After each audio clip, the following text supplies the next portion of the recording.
Welcome to Faith in 5, a weekly video devotional designed to discuss practical spiritual concepts in 5 minutes or less.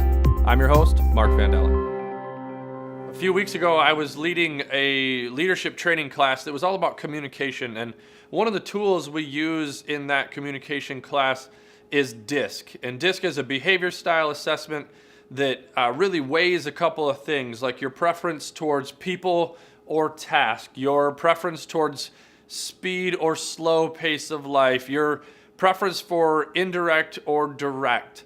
And so it's always asking all these questions, and it gives you a report out, and you get a behavior style. And I had somebody in the class, as I was walking through what the different letters meant and what the assessment really meant, one of the people kind of sheepishly raised their hands and said, is it possible to have like two that conflict? And it was almost like they were hoping they weren't broken. It was pretty funny to observe.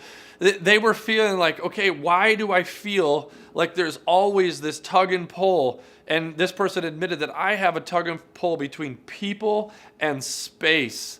And there's been a ton of articles released lately on BuzzFeed and all those fun kind of look through a list of the top 7 things that make you this way or make you that way. And there's been a bunch recently about being introverted extroverts or extroverted introverts.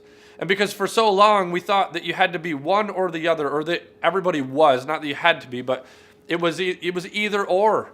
You either liked people or you didn't. Or you wanted to be all alone, or you wanted to be surrounded by people. And this person was like, I have been wrestling with this my whole life. And now it's true that some of us have a preference for one or the other, and yet we should feel this tension. The tension is the power of and. See, we don't have to choose whether to be a recluse and live in a basement or be surrounded by people and live in a hostel. We can choose to stand right in the middle of that and do both people and pause. And I think that Jesus was one of the best examples of this. There's a spot in the Bible where they're telling stories about how the Bible's telling stories about how Jesus is always with people and he's interacting with people. And when he gets done with helping someone, healing somebody, he says, and keep this to yourself, don't go tell everybody. But in Luke chapter 5, it says, the news of Jesus spread, like despite all of his efforts to say, kind of keep this on the down low. It says the news of Jesus kept spreading, and large crowds came to listen to him and to be healed. So people, right? There's people.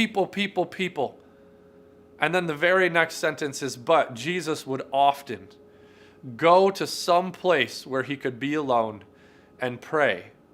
People and pause. That's how Jesus lived his life. Jesus came to tell a story and to interact with people, to change their lives, to impact their lives, to heal their lives in so many different ways. And yet he knew innately that always being connected and always giving came at a cost. And so Jesus paused. But at the same time, if Jesus didn't really like people and he didn't want to speak publicly, he could have, I guess, chosen to just always pray, always talk to God, always be alone and pray, the pause side of life. But that would be at the expense of impact and meaning and value. And so it doesn't have to be either or. People and pause is how we do this life well. We were wired to share life with other people, to be in relationships as difficult as they are. We were wired for people. And yet we were also wired to unwind, to pull away, to reflect. A lot of good things, thoughtfulness and meaning come in the pause. And so as you consider your faith, as you consider the places, again, some of us have preference for one or the other. If you have a preference for people, make sure that you are not so connected that you never have a chance to hear, to listen, and to talk with God. So make sure that you take time to pause. Reflect on the last time that you did nothing. the last time that you had silence, the last time that you read or journaled or just took a walk. But then if you have a preference for pause and that it takes a little bit of extra work to go out and engage with friends, to share a meal, even connect with friends, coworkers after work, your faith asks you to engage in the lives of other people. That's where meaning comes from. It's not either or, but it's both and. So this week, look for the places that you can connect more with people, invest more and share life, but also look for the places in your life, design intentionally places in your life where you can pause and pull away. It's both people and pause.